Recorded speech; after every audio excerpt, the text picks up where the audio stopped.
This video is about the natural selection on polygenic traits, a little bit different and complex. Not only two phenotypes are happening at that time. Example, color code, the code of the color, heights, and bird beaks. The first one is directional selection, when the individuals at one end of the curve have higher fitness than individuals in the middle or at the other end of the curve. Let's talk about the beak size, the big beaks and small beaks.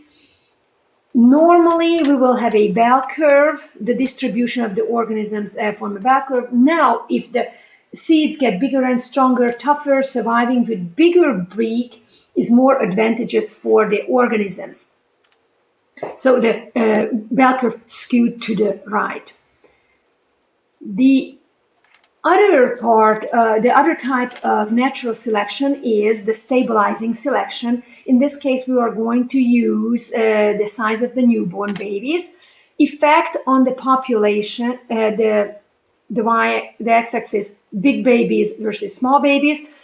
The effect on the population is reduces variation in the population. Individuals near the center of the curve, the middle size of babies in this case, have higher fitness than individuals on the each end of the curve, like small babies, not too good, big babies, not too good for surviving.